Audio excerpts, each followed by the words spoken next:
एलोरा का अविश्वसनीय कैलाश मंदिर, पहाड़ी से खोदी गई 2 लाख टन ठोस चट्टान, ये दुनिया की सबसे बड़ी मोनोलिथिक संरचना है। ये एक बहुत ही कुशल, बहुत शुद्ध प्रतिभा की उल्लेखनीय और बेहद सुंदर रचना है।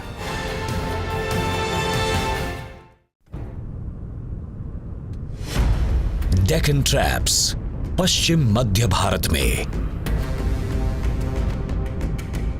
ज्वालामुखी गतिविधियों ने 7.5 करोड़ साल पहले इस भूमि को यह शक्ल दी थी, कठोर बेसॉल्ट चट्टानों की शक्तिशाली चोटियां बनाकर। ऐसी ही एक पहाड़ी पर एक ऐसा स्मारक है जिसके जैसा और कोई नहीं है, कैलाश नाथ मंदिर, दुनिया की सबसे बड़ी मोनोलिथिक संरचना। जो स्मारक हर किसी को हैरान कर देता है और भारतीय जगत के महान आश्चर्यों में से एक है, वो है कैलाश मंदिर। इसने अपने बाद आने वाली पीढ़ियों को इसे बनाने वाले लोगों की महत्वाकांक्षा, उपलब्धि, परिष्कार और सुंदरता से हैरान कर रखा है। ये चट्टानों को काटकर बनाया गया एक चमत्कार है जिसकी कोई बराबरी नहीं। महानतम मूर्तिकारों ने एक क्रिकेट स्टेडियम के आकार की पहाड़ी ली और उसमें से 20 लाख क्यूबिक फीट पत्थर खोदकर बीच में ठोस पत्थर का ये विशाल मंदिर छोड़ दिया, जो अविश्वसनीय सटीकता और जबरदस्त कौशल और कलात्मकता के साथ किया गया था।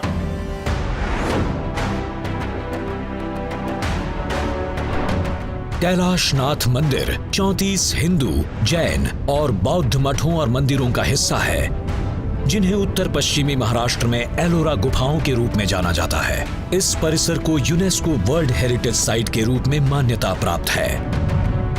एलोरा में 32 से ज्यादा गुफाएं हैं, लेकिन असल में 16 नंबर की गुफा में कैलाश मंदिर है, जो खासकर इस जगह को दुनिया भर में बेमिसाल बनाता है।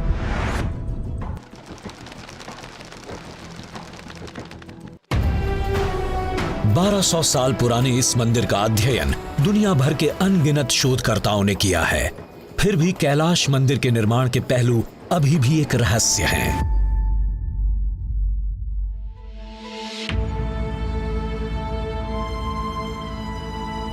इसके कई रहस्यों में से एक रहस्य करीब 100 साल पहले सामने आया था। 1920 के दशक में तांबे की प्लेटों पर शिलालेखों का एक संग्रह बड़ौदा, आधुनिक गुजरात में पाया गया था। अवशेष प्राचीन थे, 1000 साल से अधिक पुराने। शिलालेखों में राष्ट्रकूट वंश के प्रथम राजा कृष्ण का उल्लेख है, जिन्होंने एलोरा में इतना अद्भुत मंदिर बनवाया कि देवता भी आश्चर्यचकित रह गए। कई विद्वानों का मानना है कि कैलाश मंदिर के निर्माण का श्रेय कृष्ण को ही दिया जाता है। दूसरों का मानना है कि ये कृष्ण के पिता दंती दुर्ग रहे होंगे, जिन्होंने इस परियोजना की शुरुआत की थी, जिसके बाद में उनके बेटे ने उसे जारी रखा। आमतौर पर इस बात पर सहमति है कि ये राष्ट्रकूट राजा थे। ये भारत में स्मारकों की समृद्धि का एक माप है कि भारत के सबसे महान स्मारकों में से एक का निर्माण एक ऐसे राजवंश ने किया था जिसका नाम मॉडर्न मेट्रोपॉलिटन इंडिया में लगभग कोई नहीं जानता है। आज राष्ट्रकूटों की बात कौन करता है, फिर भी राष्ट्रकूट डेक्कन के इतिहास में सबसे महत्वपूर्ण राजवंशों में से एक थे। राष्ट्रकूटों ने 6वीं से 10वीं शताब्दी के बीच शासन किया। अपने चरम पर उनका साम्राज्य दक्षिण कर्नाटक से लेकर वर्तमान उत्तर प्रदेश के कन्नौज तक फैला हुआ था। वास्तुकला में उनका सर्वश्रेष्ठ योगदान महाराष्ट्र में छत्रपति संभाजीनगर के पास स्थित कैलाश मंदिर है।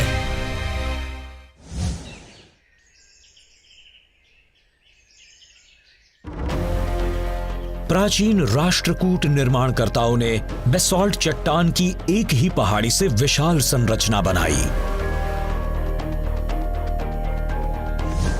पूर्व की ओर मुख वाला कैलाश मंदिर परिसर 300 फुट लंबा और 175 फुट चौड़ा है। कई कक्ष या मंडप हैं जो आंतरिक गर्भगृह को घेरे हुए हैं।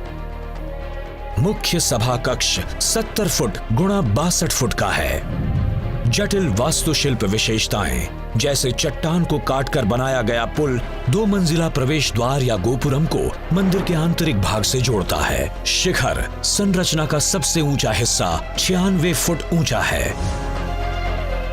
इसकी भव्यता को बढ़ाते हुए प्रवेश मार्ग के दोनों ओर 70 फुट के 2 विशाल स्तंभ हैं। पहले स्तर पर विशाल हाथी खड़े हैं। प्रतीकात्मक रूप से इन्हीं के पीठ पर मंदिर खड़ा है। आधार में चट्टान को काटकर एक गहरा गलियारा बनाया गया है जो मंदिर परिसर के चारों ओर फैला हुआ है। इन गलियारों के अंदर स्थित चट्टानों को घेरकर उन पर नक्काशी की गई है। हम डिजिटल माध्यमों के आदी हैं, लेकिन आप कल्पना कर सकते हैं कि हजारों साल पहले शिल्पकारों ने असल में इस पूरे पर्वतीय क्षेत्र में इसकी कल्पना कैसे की होगी, जिसे आप इतनी सटीकता से बना हुआ देख रहे हैं। आपको इसकी गहराई और चौड़ाई जानने की जरूरत होगी।